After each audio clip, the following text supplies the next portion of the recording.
చితగ్ని వచ్చారు, నేటి దెబ్బలు వచ్చాయి. దేవతలంతా కూడా వచ్చి కూర్చున్నారు. ముందే చెప్పాడు, అయ్యా దేవతలారా, మనమే సముద్రం కావాలి, మనమే సమిధలం కావాలి. ఏదో మోదుగు సమిధలో, రావి సమిధలో, మామిడి ఇలాంటి సమిధలు కాదు కావాల్సినటువంటిది. మనమే సమిధలం కావాలి. అక్కడ ఆదిశక్తి రావాలంటే, ఆ శక్తి స్వరూపం రావాలంటే అంటాడు. యజ్ఞాన్ని ప్రారంభిస్తున్నాడు. ఆ యజ్ఞకుండం ఉంది. తన 3వ నేత్రం చేత అగ్నిని ప్రజ్వాల్యం చేశాడు. ప్రత్యేకంగా మనం ఈనాడు అగ్గిపుల్ల వేసి అగ్ని వెలిగించినట్టు కాదు, మథనం చేసి అరుణమథనం చేసి అగ్ని వెలిగించినటువంటిది కాదు. తన 3వ నేత్రం ద్వారా, సంకల్పం ద్వారా, తన 3వ నేత్రం ద్వారా అగ్ని ప్రజ్వలింపజేశాడు. నేయి సముద్రం పక్కకుంది, సృక్షవాలున్నాయి. పరమేశ్వరుడు కూర్చున్నాడు, హోమాన్ని ప్రారంభించాడు. మహాఘనంగా ఓం ఇంద్రాయ స్వాహ అనగానే ఇంద్రుడు అగ్నిగుండంలో పడిపోతున్నాడు. ఇట్లా దేవతలందరినీ కూడా పేరు పేరున మంత్రాలు చెప్పుతూ, వేద మంత్రాలు చెప్తూ దేవతలందరినీ కూడా సమిధలుగా చేసి ఆహుతి చేస్తున్నాడు పరమశివుడు. 3 రోజులైంది, దేవతలంతా కూడా ఆహుతి అయిపోతున్నారు. 4 రోజులైంది, దేవతలంతా కూడా ఆహుతులైపోతున్నారు. కానీ అక్కడ ఆ అగ్నిగుండంలోంచి ఏం లేదు. ఇది ఎప్పుడు ఆశ్వయుజ శుద్ధ పాడ్యమి నుంచి ప్రారంభమైంది. పంచమి నా చతుర్థి వరకు 4 రోజులు. పాడ్యమి, విజయ, తదియ, చవితి 4 రోజులైంది. మహాయజ్ఞ క్రమారాధ్య యజ్ఞం మహాఘనంగా సాగుతుంది. కానీ అగ్నిగుండంలోంచి ఎలాంటిది లేదు. అందరూ ఆహుతులైపోయినారు, ఎవరు మిగలలేదు. దేవతలంతా కూడా ఎవరు మిగలలేదు, అందరినీ కూడా అగ్నికి ఆహుతి అయిపోయినారు. ఒక్క పరమేశ్వరుడు మాత్రం, తానొక్కడు మాత్రమే మిగిలినాడు, యజ్ఞకర్త. ఆ యజ్ఞకర్త అనుకున్నాడు, 4 రోజులైంది, ఎలాంటి సమాధానం లేదు, నేను ఒక్కడిని మిగిలాను, నేను కూడా ఆహుతి అయిపోతాను అని చెప్పి ఆ పరమశివుడు ఆ శృంగంలోకి నెయ్యి తీసుకొని ఓం నమో భగవతే రుద్రాయ స్వాహ, నమ సోమాయ చ రుద్రాయ చ నమస్తామ్రాయ చ అరుణాయ చ అని చెప్పి మంత్రం చెప్తూ ఓం నమో భగవతే రుద్రాయ స్వాహ అని చెప్పి నెయ్యి అగ్నిగుండంలో వేసే సమయానికి అగ్నిగుండంలో నుంచి పెద పెద పెద పెదమనే శబ్దం వచ్చింది.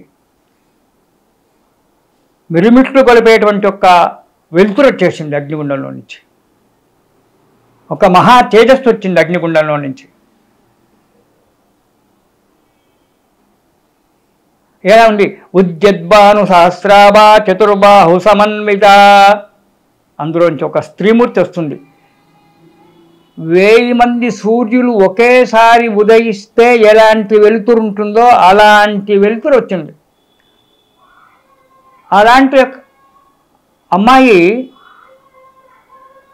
4 చేతులు ఉంది, చతుర్బాహునంత. రాగస్వరూపవాషాఢ్య క్రోధాకారాంకుశోజ్వల మనోరూపేక్షు కోదండ పంచతన్మాత్ర సాయిక. 4 చేతులున్నాయి అమ్మవారికి. 4 చేతులలో 4 ఆయుధాలు ఉన్నాయి.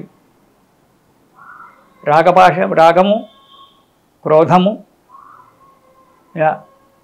4 చేతులలో 4 ఇక్షుదండము, 5 పూల బాణాలట.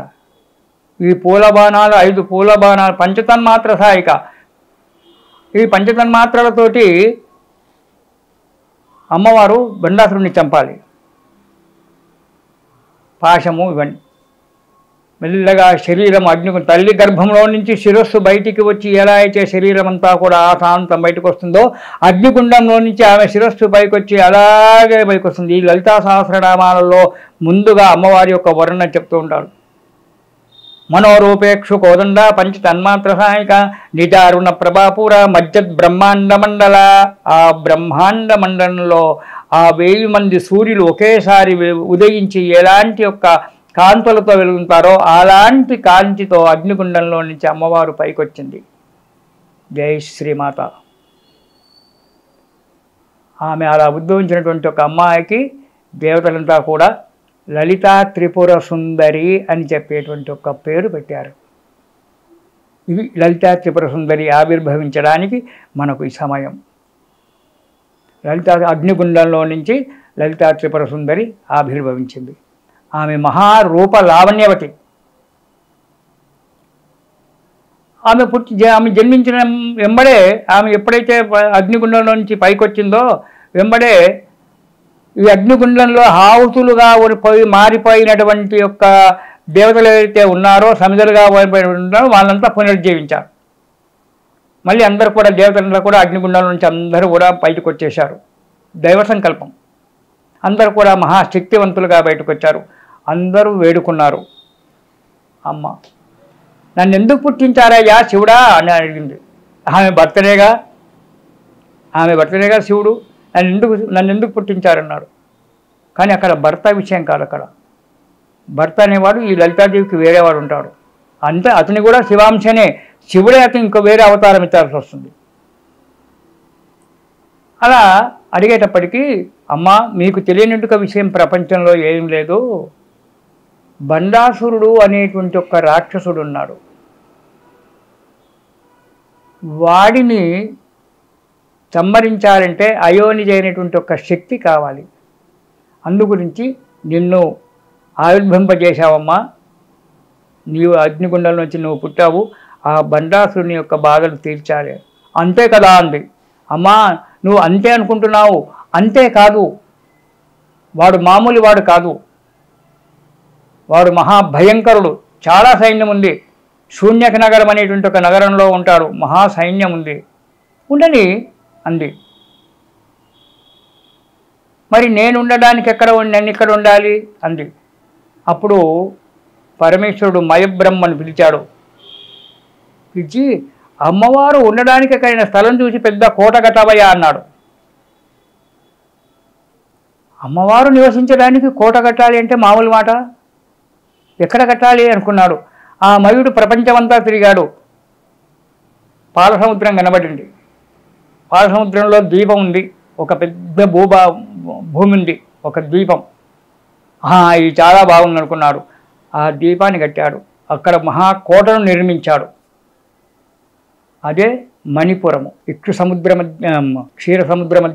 క్షీరసముద్రం యొక్క మధ్యలో, అమృత సముద్రం యొక్క మధ్యలో మణిపురం అనేటువంటి ఒక పురాన్ని నిర్మింపజేశాడు.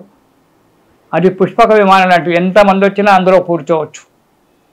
అమ్మవారు కోటాను కోట్ల అయినటువంటి ఒక సైన్యాన్ని సృష్టించింది ఆ క్షణంలోనే. అమ్మవారు ఎంత ఉంటుంది లలితా త్రిపుర సుందరి? 16 సంవత్సరాల వయస్సు. అంతే. ఎప్పుడు నిత్య యవ్వన. నువ్వు ఏ కాలంలో చూడు, ఎప్పుడు చూడు, ఆమె 16 సంవత్సరాల వయస్సే అమ్మవారికి.